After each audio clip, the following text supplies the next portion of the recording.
Welcome to the Gospel Road. We're going to look at Proverbs 14 today. It's just been an interesting week. So let's just get right into it, shall we?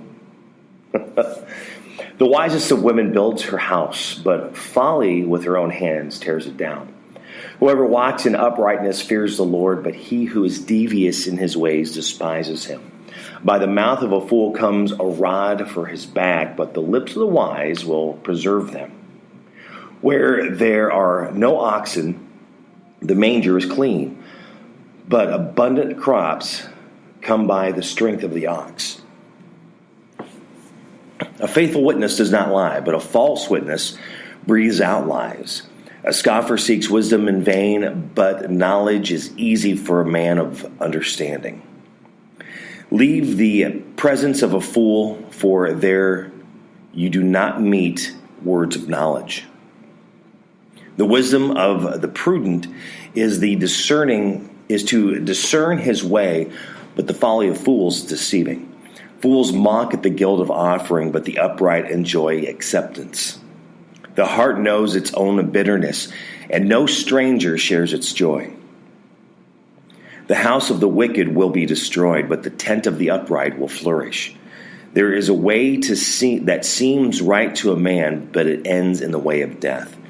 Even in laughter, the heart may ache, and the end of joy may be grief. The backslider in heart will be filled with the fruits of his ways, and a good man will be filled with the fruits of his ways. The simple believes everything, but the prudent gives thought to his steps. One who is wise is cautious and turns away from evil, but a fool is reckless and careless. A man of quick temper acts foolishly, and a man of evil devises is hated. Devices. Told you it was a rough week. A man of evil devices is hated. The simple inherit folly, but the prudent are crowned with knowledge. The evil bow down before the good, the wicked at the gates of the righteous. The poor is disliked even by his neighbor, but the rich has many friends. Whoever despises his neighbor is a sinner, but blessed is he who is generous to the poor. Do they not go astray to devise evil? Those who devise good meet steadfast love and faithfulness. In a toil there is profit, but mere talk tends over poverty. The crown of the wise is their wise, but the folly of fools brings folly. A truthful witness saves lives, but one who breathes out lies is deceitful. In the fear of the Lord, one has strong confidence, and his children will have refuge. The fear of the Lord is a fountain of life, that one may turn away from the snares of death. In a multitude of people is the glory of a king, but without people a prince is ruined. Whoever is slow to anger has great understanding, but he who has a hasty temper exalts folly. A tranquil heart gives life to the flesh, but envy makes the bones rot. Whoever oppresses a poor man insults his maker, but he who is generous to the needy honors him. The wicked is overthrown through his evil doing, but the righteous finds refuge in his death. Wisdom rests in the heart of a man of understanding, but it makes itself known even in the midst of fools. Righteousness exalts a nation, but sin is a reproach to any people. A servant who deals wisely has the king's favor, but his wrath falls on one who acts shamefully. Proverbs 14. Again, as I've mentioned in the past few episodes, been going through Proverbs, and really each one of these can be a really strong talk about something, and a piece that can be applied to our lives professionally and personally and spiritually, is trying to grow to be that better person, trying to grow to be successful in many ways in our lives. I mean, in success, when I say that, we're not always talking financial. Success, happiness. Success is, just having a good life, being healthy, being fruitful, being kind, helping one another. That is success. Helping those that are less fortunate. We see that a little bit, but we don't see that a lot. We see a lot of people that will, not help those that need help. A lot of times we end up thinking of ourselves more than we think of anyone else. And I'll admit I'm just as guilty as that as anybody else is. I'm just as guilty as sometimes probably running my mouth and saying something before actually thinking about that and it comes out. Again, we all could have good ideas. We have things to share, but there's tact on being able to do that. And not all of us can do that well. Sometimes we can do it and execute it flawlessly. Other times it happens, and somebody in the room is going to get offended because of the way you said it. See, that's another piece when it comes to when you're helping others. It's the mindset that they're in, and it can be the mindset that you're in, the mindset that I'm in. Because how we are portraying the idea.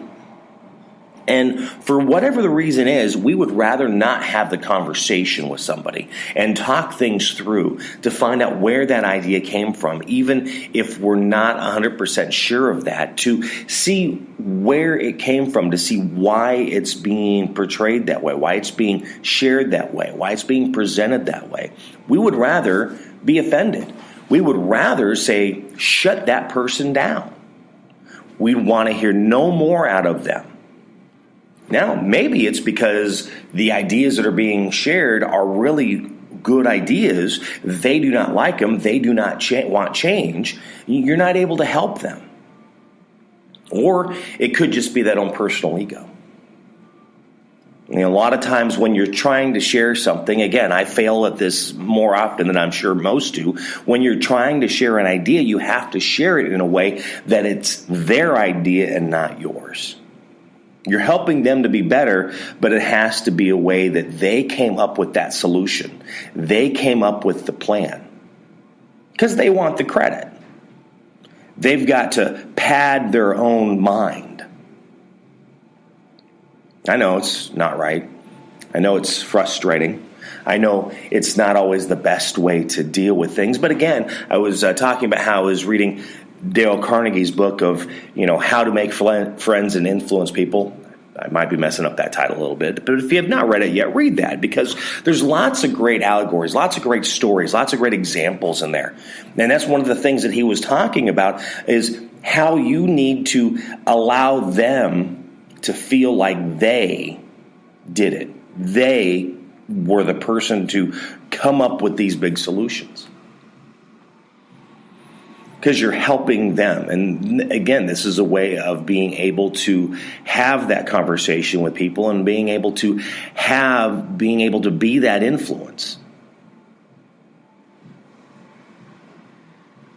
And I know with us, we have that own problem of, but it was my idea. I want the credit. Well, sometimes you're not going to get that credit. It's just not going to work out that way. Again, it's dealing with people is hard. Many different personalities, many different people that you have to deal with, even within your own office, in your own department. It doesn't matter if it's 5 or 25. It's interesting because I was having a conversation this past week and I was being told how I need to deal with someone, which, again, I seem to always be getting in trouble because I open my mouth, insert foot, one way or another, just because my presentation or my execution on sharing something, because I can get passionate about things. And I can get so passionate about something that I just speak. And I don't always think that through. Well, it was funny because the way I was being told how to handle this person is the way that I already handle them.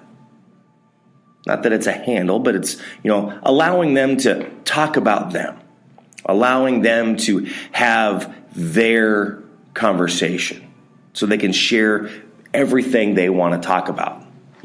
Like most people, it's about me, I did this, I. It's what most people are. And that's really the best way of letting having that conversation is letting them have that conversation, to share with you their experiences and things that they know. And it can get frustrating because, then I go, but I want to share, but they don't care about me. They only care about them. Do I sound frustrated? I don't know. Like I said, it's been a rough week. But again, even when you know how to do that, and you and another person can be doing the exact same thing, and, maybe there's just personality pieces. There's just things to, if we had the answers, everything would be great, right? Who knows? But the main thing is remembering to build up one another. The purpose is to help others be the best that they can be. Say it every week, and I'm going to always say it. It's loving them unconditionally and helping them be that successful person for them, spiritually, mentally, physically, personally, professionally, being the best person, the best man they can be, the best husband, the best brother, the best dad, the best grandfather, the best wife, the best mom, the best aunt, the best, you get it. Being the best that they can be at what they're doing. It's helping them succeed, helping them to overcome, helping them to keep moving forward as they are pressing through in life. And some of that is also knowing when to clamp down. Proverbs 14, that is what we were looking at today. Again, as I always share it, read it for yourself. Because again, we're all in different places. I mean, heck, I could have read this last week and I would have been in a different place than when I am this week. It changes every week. Even though you're wise and even though you can build something successfully, if we're not cautious, we can also tear that down by foolishness. I mean, the first one, the wisest of women builds her house, but folly with her own hands tears it down.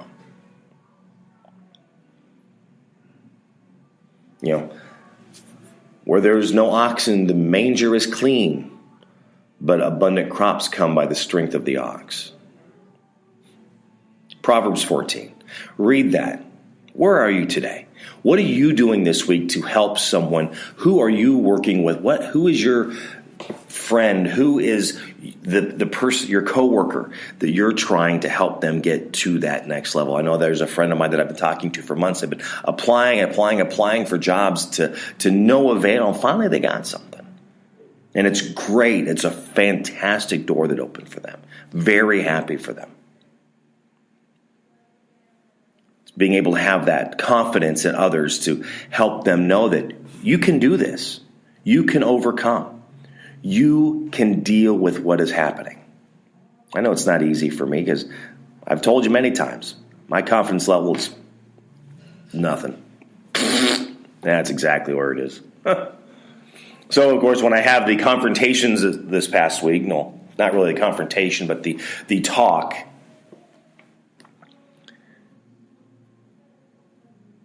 it really deflates anything that I thought I might know, and now it's like, well, maybe I have no clue what I'm doing. So different for me, even recording these podcasts. I have no clue who is or is not listening, but I just know it's something that I need to do for me, because it's kind of like a weird journaling thing with my mouth.